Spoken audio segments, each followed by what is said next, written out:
चला चर्चेतल्या बातमीने सुरुवात करूया। बातमी अशी की आयएस अधिकारी पूजा खेडकर वादाच्या भोवऱ्यात सापडल्यात।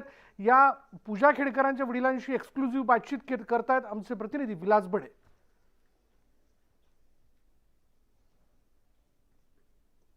विशाल, खरं तर संपूर्ण महाराष्ट्रामध्ये आज लक्ष लागलेलं आहे ते म्हणजे प्रशिक्षणार्थी ट्रेनी आयएस अधिकारी असलेल्या पूजा खेडकर यांच्याबद्दल अनेक प्रश्न उपस्थित केले जात आहेत आणि या सगळ्या प्रश्नांची उत्तरं खरं तर त्यांच्याकडून आणि त्यांच्या कुटुंबियांकडून महाराष्ट्राला हवी आहेत। पण आजवर महाराष्ट्राच्या समोर त्यांची बाजू आलेली नव्हती। त्यांना नेमकं काय म्हणायचंय? केवळ त्यांच्यावरती आरोप होत होते, पण त्यांची बाजू नेमकी काय आहे हे आपल्याला जाणून घ्यायचं होतं। सातत्यानं आपण त्याच्यासाठी प्रयत्न करत होतो। गेली अनेक दिवस आपण त्यांच्या संपर्कात राहून त्यांना विचारण्याचा प्रयत्न करत होतो, पण त्यांनी माध्यमांना बोलणं आजवर टाळलेलं होतं। पण आज न्यूज 18 लोकमतच्या माध्यमातून महाराष्ट्राच्या समोर आपण ते सगळे प्रश्न त्यांना विचारणार आहोत, ज्या प्रश्नांची उत्तरं महाराष्ट्राला जाणून घेणं अतिशय गरजेचं बनलेलं आहे। आणि आज आपल्या सोबत आहेत आयएएस ट्रेनी अधिकारी पूजा खेडकर यांचे वडील दिलीप खेडकर। ते स्वतः सनदी अधिकारी राहिलेले आहेत आणि आज ते आपल्याला त्या सगळ्या प्रश्नांची उत्तरं देणार आहेत। पूजा खेडकर यांना खरं तर त्या सगळ्या प्रश्नांची उत्तरं देता येत नाही, त्यांना काही बंधन असल्यामुळे, पण त्यांचे वडील या सगळ्याबद्दल आज बोलणार आहेत। स्वागत आहे तुमचं न्यूज 18 लोकमत मध्ये। खरं तर पहिला प्रश्न हा निर्माण झाला सुरुवातीपासून, हे सगळं प्रकरण चर्चेत आलं, चव्हाट्यावर आलं ते या अनुषंगानं की एक ट्रेनी आयएएस अधिकारी जे महाराष्ट्रामध्ये पुण्यासारख्या महत्वाच्या ठिकाणी असतात आणि त्यांना उपजिल्हा ऍडिशनल कलेक्टरचा दर्जा मिळालेला आहे, पण त्यांचा गाडीवर लावलेला अंबरदिवा, गाडीवर लावलेलं ऑडी, गाडीवरती लावलेलं महाराष्ट्र शासन नाव, त्यानंतर वरिष्ठ अधिकाऱ्यांची केबिन बळकावणं, अशा अनेक ज्या गोष्टी होत्या, जो बडेजाव होता त्या बडेजावाबद्दल प्रश्न उपस्थित केले गेले। त्याचा अहवाल सुद्धा 25 पानांचा समोर आलेला आहे आणि त्याच्यावर ठपका ठेवण्यात आलेला आहे, कारवाईची मागणी करण्यात आलेली आहे। तुमचं काय म्हणणं आहे? का एका ट्रेनी अधिकाऱ्याला एवढ्या बडेजावाची गरज पडली? आज महाराष्ट्रामध्ये आपण सर्व आयएएस अधिकारी पाहताय, त्याचबरोबर अतिरिक्त जिल्हाधिकारी असतील, तुमचे उपजिल्हाधिकारी, तहसीलदार, तर या सगळ्या अधिकाऱ्यांना गाड्या दिलेल्या असतात आणि गाड्या ह्या त्यांच्या व्यक्तिगत वापरासाठी नसतात, तर कार्यालयीन वापरासाठी दिलेल्या असतात। पूजा खेडकर ह्या ट्रेनीमधून तिथं आल्या असल्या तरी त्यांना त्या ठिकाणी जिल्हाधिकारी मुख्यालय ठेवून आजूबाजूचे जे काही शासकीय प्रत्येक विभाग आहे तर त्या ठिकाणी जाऊन ट्रेनिंग घेणं आवश्यक होतं आणि त्यासाठी त्यांनी आल्यानंतर की पहिल्या दिवशी चर्चेमध्ये की अशी मागणी केली की सर मी जॉईन झाले पण मी कुठं बसू, असं म्हटल्यानंतर त्यांनी सांगितलं की you are not titled for any vehicle or separate cabin. असं म्हटल्यानंतर ते गप्प बसली की ती म्हणे की ठीक आहे, पण सर तरी मला बाथरूमचं वगैरे तरी सेपरेट पाहिजे। तर त्यांनी सांगितलं की पूजा तू माझं बाथरूम वापरू शकते। तर त्यावेळेस मग तिला ते गप्प बसावं लागलं आणि मग ती दुसऱ्या दिवशी त्या ठिकाणी मतमोजणी होती। मतमोजणीसाठी तिला बाकीच्या याच्या बरोबर सांगितलं की उद्या 6 वाजता त्या मतमोजणीच्या ठिकाणी जायचं, म्हणजे ती 3 तारखेला जॉईन झाली। 4 तारखेला तिला मतमोजणीच्या ठिकाणी 6 वाजता यायला सांगितलं आणि मग जाताना तिने त्या ठिकाणी सहाय्यक जे काही मतदान अधिकारी आहेत त्यांना सांगितलं की मला सकाळी उद्या तुमच्या बरोबर घेऊन जा, परंतु त्या म्हटलं की नाही, प्रत्येकाने ज्याच्या त्याच्या पद्धतीने ज्याच्या त्याच्या गाडीने त्या ठिकाणी यायचं। प्रत्येकाकडे गाडी होती, सगळेजण स्वतःच्या गाड्या घेऊन त्या ठिकाणी मतदान केंद्रावर पोहोचल्या आणि त्या ठिकाणी जाणं आवश्यक असल्याने, कारण पहाटे 6 वाजता कुठली टॅक्सी रिक्षा काही मिळणं तसं अवघड आहे, म्हणून त्यांनी एक त्यांच्या नातेवाईकाकडे असणारी गाडी त्या ठिकाणी घेतली आणि त्या स्वतः त्या ठिकाणी गेल्या। परंतु जेव्हा मतदान केंद्रावरती आपण बघितलं की तिथं खूप मोठा बंदोबस्त ठेवलेला असतो, 2 किलोमीटर साधारणतः तिला पाठीमागं अडवलं आणि त्यांना सांगितलं की तुम्हाला ही गाडी आतमध्ये घेऊन जाता येणार नाही। त्यांनी त्या ठिकाणी सांगण्याचा प्रयत्न केला की मी एक अधिकारी आहे, मतमोजणी करण्यासाठी मला इथं सांगितलेलं आहे, मी आयएएस अधिकारी आहे प्रशिक्षणार्थी। ते म्हटले जर तुमच्या गाडीवर तसं काहीही नाहीये, महाराष्ट्र शासन लिहिलेलं नाहीये किंवा बाकीच्यांना जसं दिवा आहे तसं नाहीये, त्याच्यामुळे तुम्हाला आतमध्ये गाडी घेऊन जाता येणार नाही। म्हणून गाडी त्यांनी तिथंच बाजूला पार्क करून त्या ठिकाणावरून जे काही सहाय्यक निवडणूक अधिकारी आहेत तर त्यांना फोन केला की मी इथं या ठिकाणी आलेले आहे, परंतु तुम्ही जे मला काही सांगितलं होतं की साधारणतः 100 मीटरवरती तिथून आपलं मतदान केंद्र आहे, जवळजवळ 2 किलोमीटर आहे आणि मला काहीतरी घेऊन जाण्याची व्यवस्था करा. त्या म्हटलं ठीक आहे, मी साहेबांशी बोलते. आणि नंतर जेव्हा त्यांनी फोन करण्याचे प्रयत्न केले तर त्यांच्याकडून फोन त्या ठिकाणी रिसिव्ह झाला नाही किंवा स्विच ऑफ लागला, पण त्यांचा परत संपर्क त्या ठिकाणी होऊ शकला नाही. मग 2 किलोमीटर त्या ठिकाणी चालत चालत त्या गेल्या. त्यांनी सगळी मतदान प्रक्रिया जी आहे पाहिली, त्याच्यामध्ये जो काही सहभाग घ्यायचा होता तो सहभाग घेतला. आणि येताना सुद्धा तीच अवस्था, प्रत्येक जण स्वतःच्या गाड्या घेऊन निघून गेले, तिला कोणीही बरोबर घेतलं नाही. आणि नाही याला जास्त मग ती चालत लिफ्ट घेत त्या ठिकाणी आली. खूप पाऊस पडलेला होता आणि मग अशा परिस्थितीमध्ये तिचा तो दिवस गेला.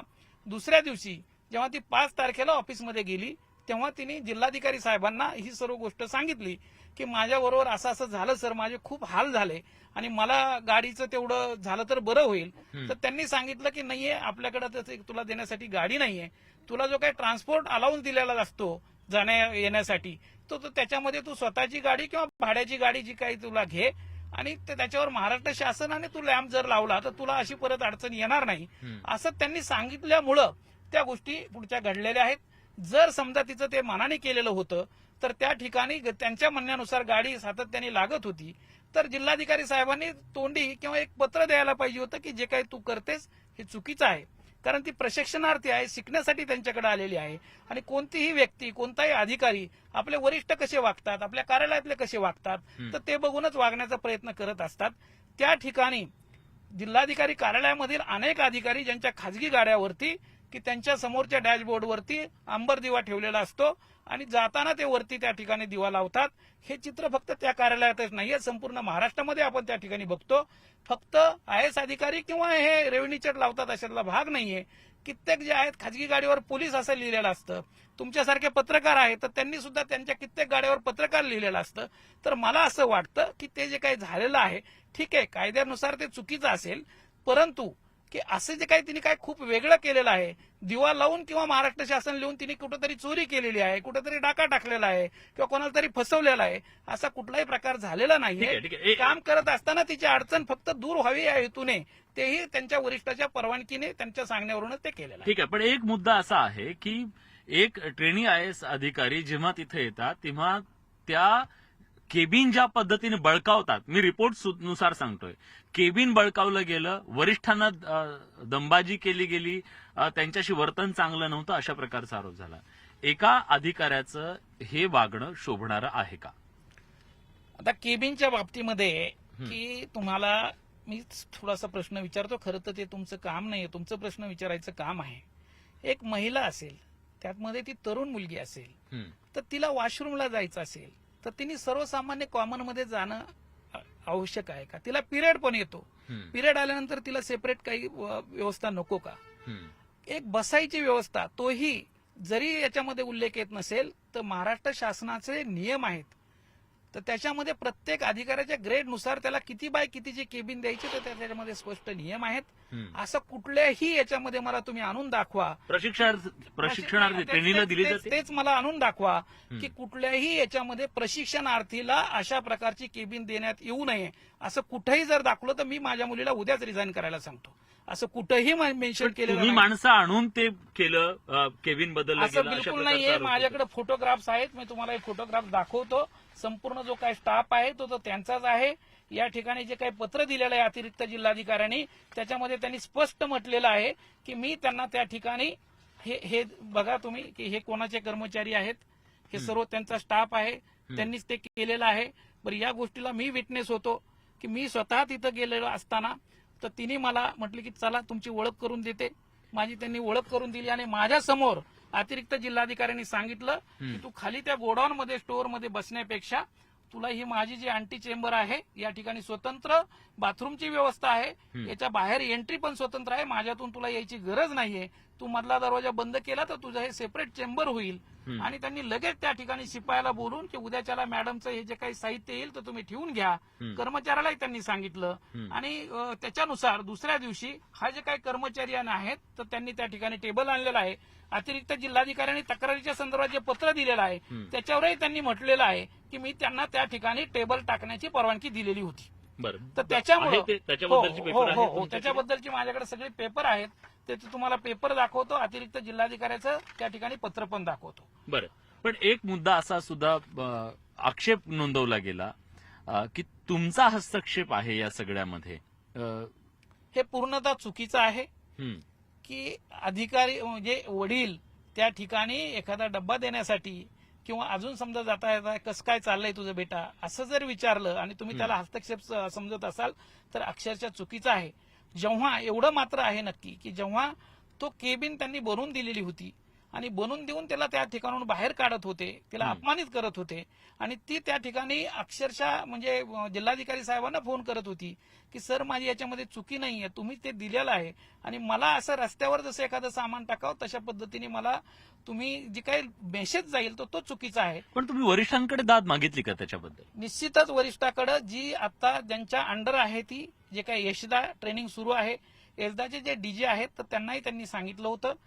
त्यांनीच खरं तर फोन करून यांना की तिला सांगितलं होतं की जी बसण्याची थोडीशी व्यवस्था करून घ्या, कारण सगळ्या ठिकाणी सगळ्या सहाय्यक अधिकाऱ्याला ती बसण्याची व्यवस्था केलेली आहे, त्यांच्यानुसारच ती केली होती. त्यानंतर तिने हा जो काही प्रकार आहे तो रेव्हेन्यूचे जे कमिशनर आहेत तर त्यांच्याही त्या याच्यामध्ये घातलेला आहे, ते सुद्धा रेकॉर्डवर आहे आणि त्यांनी सुद्धा ते म्हटले होते की ठीक आहे मी त्यांच्याशी बोलून घेतो. ठीक आहे. एक नवीन मुद्दा या सगळ्यातून आलेला आहे ते म्हणजे डॉक्टर पूजा खेडकर यांच्या नियुक्तीचा.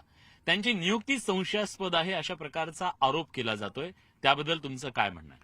नाही, हा जो काही आरोप केला जातोय तो कशाच्या आधारे केला जातोय मला माहिती नाही. त्याला आधार आहेत. कारण युपीएससी जी काही परीक्षा घेते तर जगातील सगळ्यात अवघड 2 नंबरची ही परीक्षा आहे.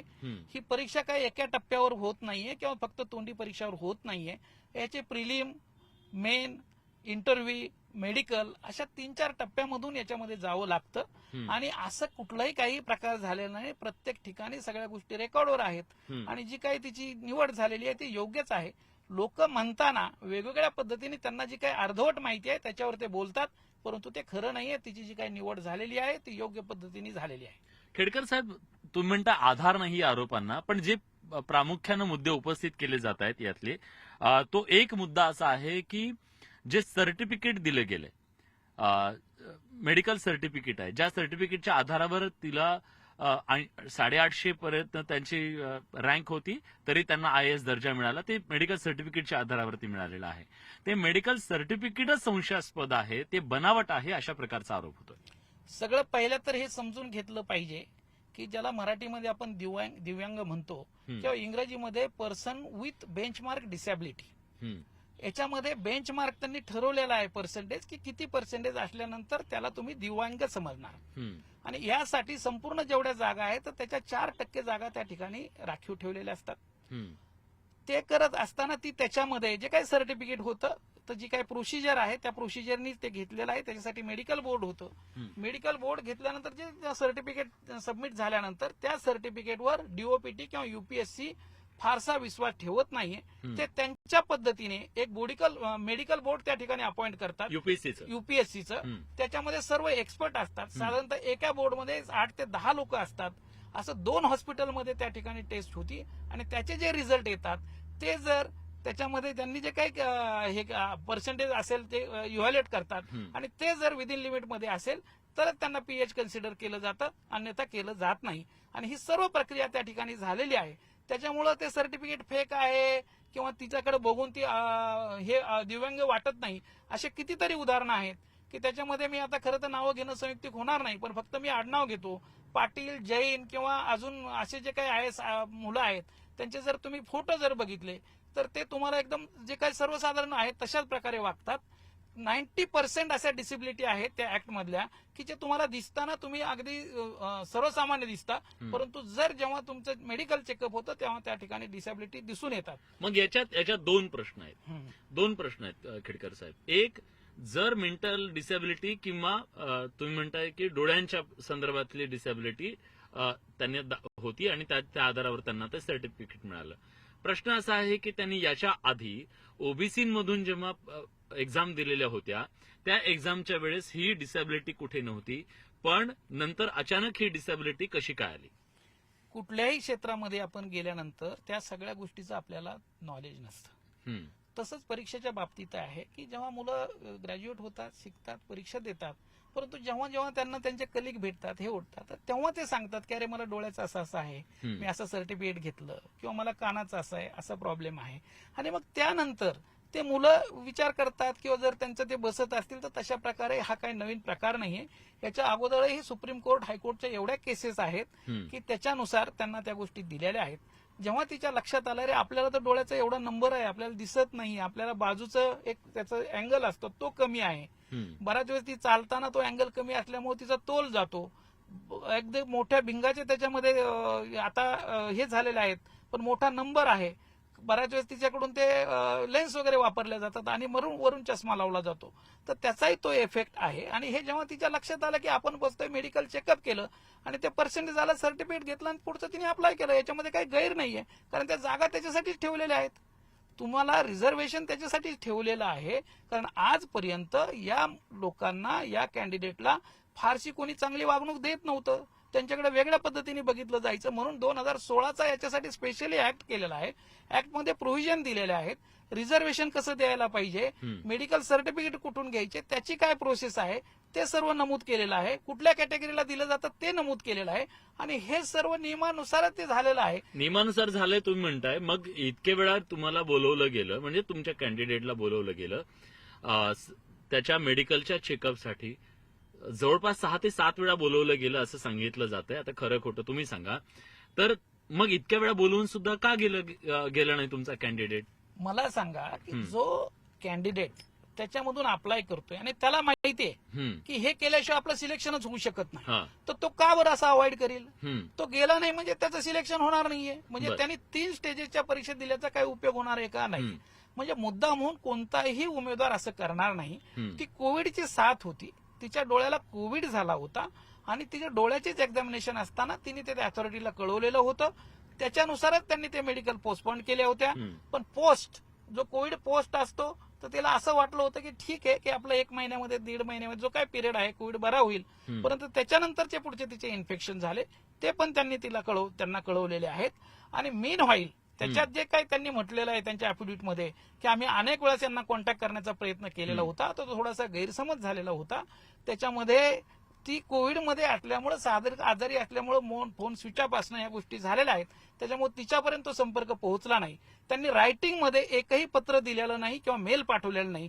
जर तसं झालं असतं तर निश्चितच त्यांचा जो काही गैरसमज झाला असता तो झाला नसता. ठीक आहे. एक मुद्दा, सामान्य माणसाला हा प्रश्न पडला, मेंटल डिसेबिलिटी असणारी एखादी उमेदवार जर असेल तर त्या उमेदवाराला जिल्ह्याचा कारभार दिला जाऊ शकतो का, आणि ती कितपत योग्य असेल की ती व्यक्ती स्वतः जर डिसेबल असेल, तर मला तांत्रिक यातली बाब माहित नाहीये, पण डिसेबल असणं, जी मानसिकदृष्ट्या सक्षम नसेल, ती जिल्हा कसा सक्षमपणे सांभाळू शकेल? बरोबर, अगदी खरं आहे. आपण काय करतो, आपण सर्वच जण किंवा इव्हन मीडियावाले पण, की आपण स्वतःला प्रत्येक फील्डमधलं एक्सपर्ट समजतो. खरं तर हे प्रत्येकाचं फील्ड ठरलेलं आहे, ज्याच्या त्याच्यामध्ये त्याचं ते नॉलेज असतं. आज आपल्याला किती कळत असलं की मला हे दुखणं होतं, आपण मनाने ते औषधं घेत नाही कारण आपण डॉक्टरकडे जातो. तर तसंच ते आहे की मेंटल इलनेस नेमका काय आहे या सगळ्या गोष्टीचा विचार करून त्या ऍक्टमध्ये प्रोव्हिजन केलेली आहे. ऍक्ट मधला 30 जर सेक्शन बघितला तर त्याच्यामध्ये ती गोष्ट मेन्शन केलेली आहे. याच्यामध्ये हा जो काही डी जो आहे, डीच्या याच्यामध्ये शेवटचा मेंटल इलनेस हा याच्यामध्ये मेन्शन केलेला आहे, म्हणजे कुठल्या कुठल्याला तुमचं रिझर्वेशन लागू होऊ शकतं. ए कॅटेगरीमध्ये ब्लाइंडनेस आणि लो व्हिजन, बी कॅटेगरीमध्ये डीप आणि हार्ड हिअरिंग, तिसऱ्यामध्ये लोकोमोटर डिसेबिलिटी, त्याच्यामध्ये मग पुढचं ऍटिझम आणि हे पुढचे मधले हे करून मेंटल इलनेस. आणि ह्या सगळ्यापैकी जर कंबाईन असेल तर त्याला मल्टिपल डिसेबिलिटी म्हणतात आणि त्याची सुद्धा त्याच्यामध्ये प्रोव्हिजन केलेली आहे. आणि त्या प्रोव्हिजननुसारच त्या गोष्टी त्या ठिकाणी सर्टिफिकेटमध्ये आलेल्या आहेत, त्याचा क्लेम केलेला आहे. आणि त्या बाबतीमध्ये हा तर झाला केंद्र शासनाचा. महाराष्ट्र शासनाचा माझ्या हातामध्ये GR आहे 29 जून 2021. आपल्या महाराष्ट्र गव्हर्नमेंट ज्या ज्या पोस्ट भरतं त्याच्यामध्ये अतिरिक्त जिल्हाधिकारी, उपजिल्हाधिकारी ह्या पोस्ट डायरेक्ट भरल्या जातात. आणि ह्या पोस्ट भरताना त्याच्यासाठी PS ला कुठलं तुम्ही कशातून चालू शकतं ते दिलेलं आहे. अप्पर जिल्हाधिकारी याला डी मध्ये ASD, ID, SLD आणि MI म्हणजे हा मेंटल इलनेस आहे. आणि बी म्हणजे हे त्यांनी शॉर्ट फॉर्म दिलेले आहेत, ब्लाइंडनेस आणि लो व्हिजन, LV म्हणजे लो व्हिजन, आणि याच्या इथं लॉंग फॉर्म दिलेले आहेत. आणि जर महाराष्ट्र ऍक्ट तसं सांगतोय, शासन त्याच्या संदर्भात निर्णय घेतोय, रिझर्वेशन देतोय आणि आपण सर्वसामान्य त्याच्यामध्ये की ते चुकीचं आहे असं कसं ठरवतंय मला काही याच्यामध्ये कळत नाही. खरं तर हे ज्याचं त्याचं फील्ड आहे, एक्सपर्ट आहेत, आपण त्यांच्यावरती गोष्ट सोडून दिली पाहिजे. आणि अशा प्रकारे चुकीचे कॉमेंट्स करून एखाद्याचं आपण त्या ठिकाणी मेंटली हरॅस करतोय, त्यातली त्यात दिव्यांग आहे, दिव्यांगाला असं हरॅस करणं म्हणजे अट्रॉसिटीचा गुन्हा दाखल करण्यासारखा आहे, ऍक्टमध्ये प्रोव्हिजन आहे. तर खरं तर त्याचा आम्ही आधार घेतला पाहिजे आणि गरज पडली तर आम्ही निश्चित त्याच्यामध्ये घेऊ. कारण तुमची कुठलीही तुमच्याकडे माहिती नसताना अशा पद्धतीने अलिगेशन करणं हे पूर्णतः चुकीचं आहे. उद्या जर तुमचे ते अलिगेशन खोटे ठरणारच आहेत, तर मग त्या केसमध्ये काय करायचं? अट्रॉसिटी दाखल करायची का प्रत्येकावर? हे शक्य नाही. याच्यामध्ये अजून एक चुकीचा मेसेज जातोय की जे काही युपीएससी देणारे मुलं आहेत की आज खूप गरिबीतून किंवा खूप याच्यामधून ते मुलं त्या ठिकाणी सिलेक्ट होतात. पीएचचे कॅन्डिडेट सुद्धा खूप सगळे कॅन्डिडेट आहेत की त्या ठिकाणी आता कुठं त्यांना ती संधी मिळायला लागलेली आहे. मला त्याच याच्यावर यायचं खेडकर साहेब, मी त्याच मुद्द्यावर आता येणार होतो आणि तो मुद्दा तुम्ही काढला. तुम्ही म्हणालात की गरीब मुलं याच्यामध्ये येतात आणि हे सगळ्या गोष्टी. मग ओबीसीचं आरक्षण गरिबांसाठी आहे, त्या वंचित पीडितांच्यासाठी आहे. मग 40 कोटींची संपत्ती असलेल्या खेडकर साहेबांची मुलगी गरीब कशी, आणि मग त्या मुलीला आज हे आरक्षणाचा लाभ कसा? हे मी एवढ्यासाठी सांगतोय तुम्हाला की जर याच्यामध्ये ह्या सिस्टीम मध्ये फक्त जर पैशाचाच वापर झाला असता तर याच्यामध्ये एकही गरीब आला नसता. गरीब येतोय म्हणजे श्रीमंतानी, म्हणजे श्रीमंत म्हणण्यापेक्षा आता तुमची डेफिनेशन श्रीमंत कशी आहे? ज्याचं 5 लाख उत्पन्न आहे आणि ज्याचं 1 लाख आहे, त्या 5 लाखापेक्षा 1 लाख गरीब आहे. याच्यासाठी शासनाने क्रायटेरिया ठरवलेले आहेत की किती उत्पन्न असल्यानंतर कशा पद्धतीने असल्यानंतर नॉन क्रिमिलियर जे त्याच्यामध्ये त्यांनी ठरवलेले आहेत. नॉन क्रिमिलियर जे काय आहे तर ते नियमानुसारच काढलेलं आहे, उत्पन्नाच्या नुसार काढलेलं आहे. हे जे काही फिगर सांगितले जातात, कोट्यावधीची प्रॉपर्टी आहे ते हे तुम्ही त्याच्यामध्ये वडिलोपार्जित प्रॉपर्टी आलेली आहे, तिच्या वडिलांची, दुसरं कोणी सांगत नाही, तिच्या वडिलांची, तेच सांगतो आमच्याच अॅफिडेव्हिट मध्ये तुम्ही जी ती काही वडिलोपार्जित आलेले तो कॉलम बघत नाहीत. तुम्ही ती प्रॉपर्टी कितीला खरेदी केली त्याच्यामध्ये अगदी डेट सहित आणि तुमच्या याच्या सहित खरेदी खताच्या डेट सहित टाकलेला आहे, त्याची तुम्ही बेरीज करत नाही. तुम्ही आत्ताचा जो काय बाजारभाव आहे त्याची तुम्ही त्या पद्धतीने बेरीज करता, तीही खरी ते चुकीची आहे. अशा पद्धतीने एखादी वाढून चाडून गोष्ट सांगणं पूर्णतः वेगळं आहे. त्याचे जे काही क्रायटेरिया आहेत तर त्याच्यामध्ये ते निश्चित बसते. त्यानंतर ते सर्टिफिकेट इश्यू झालेले आहेत आणि आता तर त्याच्यावर कमिटी नेमलेली आहे, ती कमिटी सगळी असेस करणारच आहे आणि त्याच्यातून निश्चितच. पण खेडकर साहेब, मुद्दा हा का चर्चेला आला? तुम्ही स्वतः सनदी अधिकारी राहिल्यात, एका मोठ्या पदावर राहिलेल्या, एका मोठ्या पदावर असलेल्या सनदी अधिकाऱ्याची मुलगी नॉन क्रिमिलियर कशी, हा प्रश्न उपस्थित झाला म्हणून त्याला देशभरात इतकी चर्चा सुरू झालेली आरक्षणाच्या बाजूने सुद्धा. याच्यामध्ये उपस्थित झाला नाही, हा उपस्थित केला गेलाय, जाणून बुजून उपस्थित केला गेलेला आहे, लोकांची दिशाभूल करण्याचा प्रयत्न केलेला आहे. याच्यामध्ये जर तसं असतं तर तसं सर्टिफिकेटही मिळालं नसतं किंवा पुढे त्या गोष्टी झालेल्या नसतात. जे काही झालेलं आहे तर ते नियमानुसार आहे आणि ते निश्चितच खरं असल्याचं तुम्हाला दिसून येईल. बरं, पण त्याच्यामधलं जे उत्पन्न आहे ते खोटं आहे असं तुमचं म्हणणं आहे. मग उत्पन्न तुम्ही दाखवताय, एका बाजूला 40 कोटी, दुसऱ्या बाजूला नॉन क्रिमिनल सर्टिफिकेट, काहीतरी त्याच्यामध्ये आपण गफलत करतोय. प्रॉपर्टी आणि उत्पन्न याच्यामध्ये फरक आहे. तुमचं उत्पन्न किती आहे त्याच्यानुसार क्रिमिलियर लागू होतं. आज प्रत्येकाला जर तुम्ही बघितलं की एखाद्या गरीबात गरीब असेल तर त्याला 2, 4, 5 एकर जमीन असते. आज त्या जमिनीचा बाजारभाव जर बघितला तर तुमचा तोही कोटीमध्ये जातोय, 5 एकरचा सुद्धा किंवा काही याच्यात जातोय. मग त्याच्याबद्दल तुम्ही काय म्हणणार की त्याचं उत्पन्न किती आहे? त्या उत्पन्नामध्ये सुद्धा अजून जर डिटेल बघितलं तर बरेच काही त्याच्यामध्ये आहे. शेतीचं उत्पन्न धरायचं का नाही धरायचं, ITR आता जे काय आहे तर ते सगळे रिटर्न वगैरे सगळे फाईल केलेले आहेत त्यांच्याकडे, सगळ्या गोष्टी रेकॉर्डवर आहेत. बरं, पूजा यांनी मॉक इंटरव्ह्यू मध्ये सांगितलं की तुमचा डिवोर्स झालाय. नाही, ठीक आहे ना, की हे आमची पर्सनल गोष्ट आहे, व्यक्तिगत स्वरूपातली आहे. सगळ्याच गोष्टी त्याच्यामध्ये समाजापुढे आणल्या पाहिजेत अशातला काही भाग नाही. तिने दडवलं असतं, लपवलं असतं तर तुम्ही त्याच्यावर खरी तर शंका घ्यायला पाहिजे होती.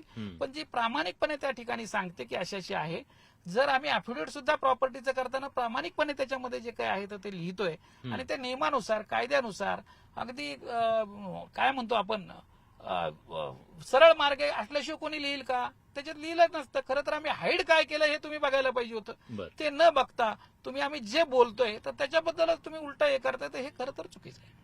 एक मुद्दा गेल्या 2-3 दिवसापासून चर्चेत आलाय, जेव्हापासून मुळशीतला तो व्हिडिओ समोर आला. त्या व्हिडिओमध्ये असं दिसतंय की तुमच्या पत्नी या एका तिथल्या काही स्थानिक लोक आहेत त्यांना पिस्तूल दाखवतायत आणि काय बंदुकीचा ते हे केलेलं आहे. एका सुशिक्षित कुटुंबातल्या या सगळ्या अशा वागण्याबद्दल तुम्हाला वाटतं हे योग्य घडलं की अयोग्य घडलं? हे टाळायला हवं होतं? जरी त्यांना संरक्षणासाठी पिस्तूल दिलेली असेल तर ते अशा प्रकारे ते झळकवणं हे योग्य आहे का? त्यांच्याकडे मला वाटतं पिस्तूल जो आहे तर त्या वडारवाडी शिवाजीनगर मधला एक भाग आहे. तर तो सगळा स्लम एरिया आहे आणि तिथं ते मेडिकल प्रॅक्टिस करायच्या आणि तिथले गुंड वगैरे येऊन खूप त्रास द्यायचे. पोलीस स्टेशनला त्यांनी बऱ्याच वेळेस सांगितलं. तिथले त्यावेळेचे जे काही पोलीस एसपी होते त्यांना सीपी होते त्यांना भेटायला गेली म्हणजे तू काय घाबरते, मी तुला बंदूकचं लायसन देतो, बंदूकचं लायसन दे. तर त्यानुसार तिच्याकडे ती बंदूक आलेली आहे. आजपर्यंत कधीही त्याचा असा कुठं गैरवापर केलेला किंवा कुठं फायरिंग केलेला असं काही 20-25-30 वर्षामध्ये असं काही घडलेलं नाही. तिथंही तसं नाहीये. एखादी महिला तुमच्याकडे तिला पॉकेट नसतं, काही नसतं, बाकीच्यांना तुम्ही तिथं ठेवू शकता. ती फक्त तिने हातात धरलेला आहे आणि ते का धरलंय त्या दिवशी तर तुम्ही जर बघितलं तर आदल्या दिवशी त्या ठिकाणी ती गेली किंवा त्या दिवशी सुद्धा की हा माझ्याकडे जो काही व्हिडिओ आहे तर तुम्ही कृपया सगळ्यांना दाखवा. ही जी काही व्यक्ती आहे एवढं मोठं लाकूड घेऊन तिच्या डोक्यामध्ये घालायला धावत येत आहे तिथून. तर अशा वेळेस तिने काय करायला पाहिजे? डोक्यामध्ये तिने मारून घ्यायचं, मरण करायचं आणि मग घरी जाऊन पिस्तूल घेऊन यायचा असं करायला पाहिजे का? जो कायद्यानुसार जे तिला लायसन्स दिलेला आहे त्यानुसार तिने बरोबर ठेवायचं की आज मीच जर मारायला लागले, मलाच कोणी मारणार असेल तर स्वसंरक्षणासाठी असतो. तर मला असं वाटतं त्याचा वापर करणं गैर नाहीये, परंतु त्या ठिकाणी वापर केलेला नाहीये. कोणावरही तो रोखलेला त्या ठिकाणी दिसत नाहीये. फक्त हातामध्ये आहे. हातामध्ये तो ठेवावा लागणार आहे कारण पॉकेट नाहीये त्यांना महिलांना तिथं ठेवलेलं आहे. त्यामुळे जे दाखवलं जातंय ते चुकीचं आहे. खरं तर तुम्ही हे दाखवलं पाहिजे. माझा मीडियावर हाच आक्षेप आहे. तुम्हाला माहिती असतानाही बऱ्याचशा गोष्टी तुम्ही त्या न दाखवता दुसऱ्या पद्धतीने दाखवता. प्रत्येक गोष्टीची तुम्ही माहिती घ्यायला पाहिजे. आज एवढं मोठं लाकूड घेऊन हा इथं हे केलं जात आहे, हे मला असं वाटतं की परत तुम्ही दाखवा की असं केल्यानंतर काय करायला पाहिजे. तुम्हीच विचारा की हे घेऊन डोक्यात मारून घेऊन मरायचं का काय करायचं. हा व्हिडिओ कधीचा आहे? हा त्याच दिवशीचा किंवा आदल्या दिवशीचा आहे. हा, मग त्याच्याबद्दलची तक्रार केली? तक्रार दाखल केलेली आहे. किती वेळेस पोलीस स्टेशनला सांगितलेलं याच्या अगोदर हे लोक त्रास देतात म्हणून जवळजवळ 10 वर्षापासून मला वाटतं त्यापेक्षाही जास्त काळ झाला सीपीकडे तक्रार दिलेल्या आहेत. हा कोर्टामध्ये सुद्धा त्याच्या संदर्भातले केस पेंडिंग आहे. हा जो काही प्रकार आहे झालेला तो हा कोर्टाच्या सुद्धा निदर्शनास आणलेला आहे आणि त्याचा जो काही निकाल आहे तो येणं बाकी आहे. मला माहित नाही या प्रश्नाचं उत्तर तुम्ही कसं द्याल, पण सगळ्यांना आज प्रश्न पडलेला आहे की खेडकर यांच्यावर राजकीय वरदहस्त कुणाचा आहे? कुठली अशी एवढी मोठी शक्ती आहे जी आज खेडकर यांच्या पाठीशी उभी आहे? या प्रश्नाचं उत्तर तुम्ही द्याल की नाही माहित नाही, पण मी प्रश्न विचारतो. एवढी साधी गोष्ट आहे. जर माझ्या पाठीमागं राजकीय वरदहस्त असता तर आजपर्यंत ही जी काही मीडिया ट्रायल सुरू आहे तर ती चालली नसती. तुमच्या कित्येक बातमी सकाळी दाखवली जाते आणि संध्याकाळी बंद होती. अक्षरशः राजकीय वरदहस्त म्हणण्यापेक्षा मी राजकीय बळी आहे. तो बळी एवढ्यासाठी आहे की निवृत्तीनंतर आपण समाजासाठी काहीतरी काम केलं पाहिजे. समाज व्यवस्था जी काही ज्या पद्धतीने चाललेली आहे त्याच्यातले काही प्रश्न घेऊन मी त्या ठिकाणी समोर आलो होतो आणि लोकसभेची निवडणूक सुद्धा मी त्या ठिकाणी लढवली होती. डायरेक्टली इनडायरेक्टली माझ्या लोकसभेची निवडणूक लढवल्यामुळे साहजिकच जे काही विरोधक असतील तर त्यांच्या मनामध्ये कोणाला वाटत असेल की हा कुठून आला, मेरे अंगणे में तेरा क्या काम आहे, अशा पद्धतीचं हे आमचं वर्षानुवर्ष वर्षानुवर्ष पिढ्याने जे काय चाललेलं आहे आणि याच्यामध्ये हा माणूस इथं कुठून आला, हा एक राग त्याच्यामध्ये असू शकतो. दुसरी गोष्ट, येणारी विधानसभा मी लढवणार आहे हे माझ्या मुलाखतीमधून मी जाहीर केलेलं होतं. त्याच्यामुळे त्या ठिकाणी असणारे विरोधक की याला मला कसं बदनाम करता येईल, ठीक आहे माझ्यापर्यंत ठेवणंही योग्य होतं तुम्हाला, परंतु मुलापर्यंत जाणं आणि मुलांचं भविष्य त्या ठिकाणी बर्बाद करण्याचा प्रयत्न करणं हे अत्यंत दुर्दैवी गोष्ट आहे. आणि अशा पद्धतीने जर हे होत राहिलं तर समाज व्यवस्था निश्चितच त्या ठिकाणी मला असं वाटतं की बिघडल्याशिवाय राहणार नाही. तुम्ही बळी आहात हे सांगताय, पण तो बळी कोण ठरवतंय तुम्हाला? कोण करून आणते? जर तुम्ही एवढी माहिती काढताय, तुमच्यापर्यंत एवढी माहिती येते, तर मी कशाचा बळी ठरतोय, मला कोण काय करतंय तर हे तुम्हाला पण माहिती असलं पाहिजे. नसेल तर तुम्ही माहिती घेऊन ते समाजाच्या पुढं तुम्ही आणलं पाहिजे की हे नेमकं कशामुळे होतंय. एकदम एवढ्या गोष्टी फास्ट संपूर्ण यंत्रणा, शासन यंत्रणा त्या ठिकाणी कामाला लागल्यासारखं दिसतंय की दुसरं कुठलंही काम नाही. आणि हे कशामुळे होऊ शकतं याचा तुम्ही सगळ्यांनी विचार केला. ठीक आहे. तर हे होते दिलीप खेडकर, ज्यांनी आज जे प्रश्न उपस्थित केले जात आहेत पूजा खेडकर यांच्या संदर्भातले, त्या सगळ्या प्रश्नांना उत्तर देण्याचा प्रयत्न केलेला आहे. या सगळ्यातून अनेक उपप्रश्न आहेत, पण वेळेच्या अभावी आपण सगळे प्रश्न विचारले, पण त्या प्रत्येक खोलात जाऊ शकलेलो नाहीयेत. पण पुन्हा एकदा आपण मला वाटतं बोलूया. आता ते सबमिशन करणार आहेत, दिल्लीला सुद्धा कमिटीच्या समोर ते जाणार आहेत, सगळी कागदपत्र ते समोर ठेवणार आहेत. पण त्यांची बाजू नेमकी काय आहे आणि जे आरोप केले जात आहेत त्याचे उत्तर काय आहे हे जाणून घेण्याचा आपण प्रयत्न केला. खूप खूप धन्यवाद. तुम्ही न्यूज 18 लोकमतशी बोललात त्याबद्दल. धन्यवाद. विशाल.